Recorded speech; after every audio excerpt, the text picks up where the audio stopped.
it's not just defense ties that will be getting a boost. The Indian Prime Minister Narendra Modi and US President Joe Biden are also expected to talk at length about sharing critical technology or cooperation in the tech space. And there is already a framework to enable such cooperations, by the way.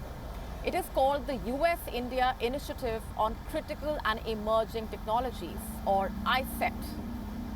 You will be hearing this acronym a lot as we move closer to that crucial state visit. So let's just first try and understand what iCET is really all about.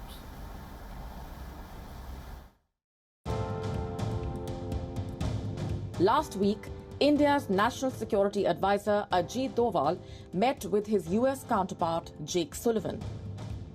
Together, they unveiled a roadmap to boost collaboration in high technology areas. This was a part of the Initiative on Critical and Emerging Technology, or iCET. The framework was announced in May 2022 by the Indian Prime Minister Narendra Modi and US President Joe Biden. It identifies areas of mutual interest in technology cooperation in areas such as artillery systems, armored infantry vehicles, maritime security, artificial intelligence, quantum computing, semiconductors, and wireless telecommunication. Through iCET, India and the US aim to elevate their strategic technology partnership as well as defense industrial cooperation, not just between governments, but between businesses and academic institutions as well. One of its key purposes is to overcome bureaucratic barriers in tech transfer. Doval and Sullivan discussed reducing these barriers and allowing an easy exchange of technology. That said, the focus remains on GE F414 engines. India wants to domestically co-produce these engines with the US. This will be a joint collaboration between General Electric Company and Hindustan Aeronautics Limited. The deal is to be finalized during Prime Minister Modi's visit to the US. If things go well, the US will transfer an impressive 80% of jet engine technology by value. So far, only 4 countries have mastered jet engine technology. This includes the US, the UK, France, and Russia. India will join this elite group once the deal goes through.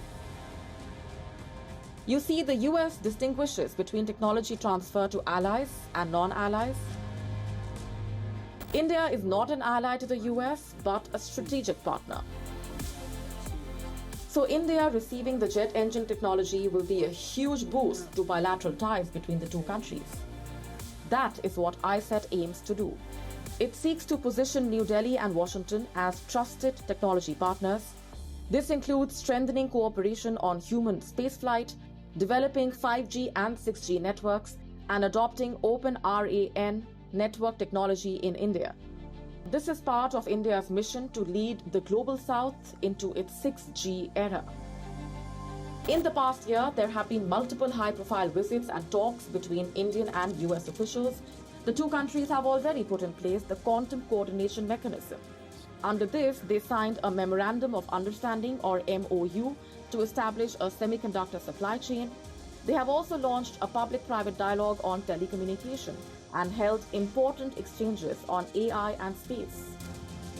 A new initiative to boost cutting-edge technology cooperation will also be inaugurated tomorrow. It is called the INDUS-X and will be held by the defense ministries of India and the United States. You see, the developments are promising. All eyes are now on the GE jet deal. iCET is about more than just technology. It's about building people-to-people ties, deepening trust, and building further on the foundation that has already been laid between the two sides to further strengthen defense cooperation in ways that benefits both the countries strategically as well as economically. Gambhir in New York for WION World is One. So defense cooperation clearly is going to be a very crucial aspect of the Indian Prime Minister's state visit. At this point, joining me is a very special guest on the broadcast, Elbridge Colby, former Deputy Assistant Secretary of Defense for Strategy and Force Development. He's also going to be engaging with the Indian Prime Minister and will be attending that event as well. Thanks very much for being here on the broadcast. Welcome to WION World as One. Let me begin by asking you, Elbridge, for just the fact that the anticipation in the run-up to this event has been far-ranging in terms of the expectations. As far as defense cooperation is concerned as well, and you will be meeting the Indian Prime Minister as well, tell us about what the expectations are. Well, thank you. It's great to be with you. I think expectations are very high. I think National Security Advisor Jake Sullivan gave an interview recently saying, the sort of something to the effect of the sky is the limit for the relationship between India and the United States. And I've seen myself in the recent months that perspectives on both sides are very high. Obviously, you mentioned the jet engine deal is just one facet, and hopes for further coordination and defense industry cooperation. So I think there's a very deep alignment, and I'll say that goes across the political spectrum here in the United States. Obviously, there are a few exceptions here and there, but overwhelmingly, there's very strong support for India and a stronger India and a deeper U.S.-India partnership.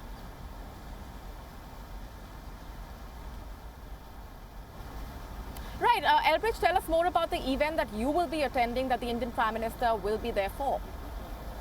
Well, I haven't participated yet, so I wouldn't want to characterize it, but I'll say that it will be an enormous personal and deep honor to be able to meet Prime Minister Modi. I think the way he's conducted, certainly the foreign policy. I'm not an expert on the internals of India, but of course, India has grown phenomenally in recent years, but also its perspective on foreign policy is one I think is not only makes sense for India, but sometimes I wish we would adopt it a little bit more here in Washington. So I'm really looking forward to hearing from him directly. Again, a great personal honor. And, to the extent that I'll have the opportunity to speak, I'll stress something that I know he and his government are already very concerned about, which is the rising challenge from China. I mean, I know Secretary Blinken was in Beijing, and I have some objections to that. But I do think here in the United States, we see China as our primary rival. And I know India is quite concerned as well, intelligently, not looking to provoke a situation where we can avoid it, but certainly negotiating with China from a position of strength, because that's clearly what they'll respect.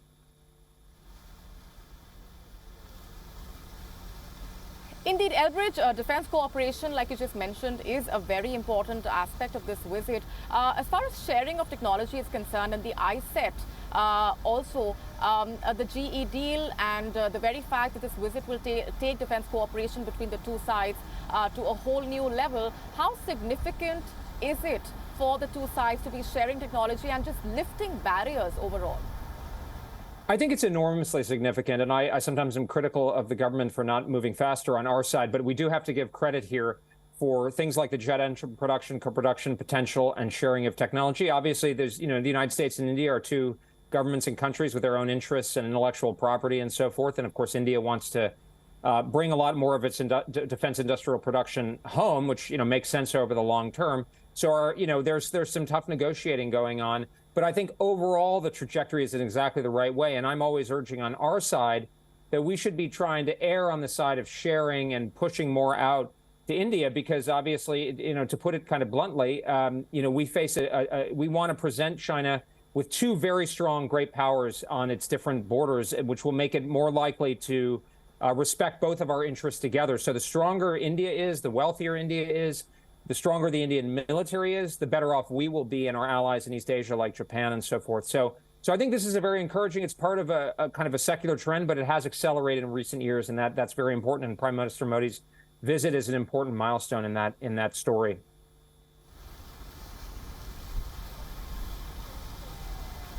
Indeed, the U.S. and India are standing at a very crucial juncture at this point. Elbridge Colby, appreciate very much you joining us here, and we also look forward to speaking to you after your engagement with the Indian Prime Minister, so you can tell us more about what that was like. Thanks very much. Pleasure. Thank you. WION now available in your country. Download the app now. Get all the updates on the move.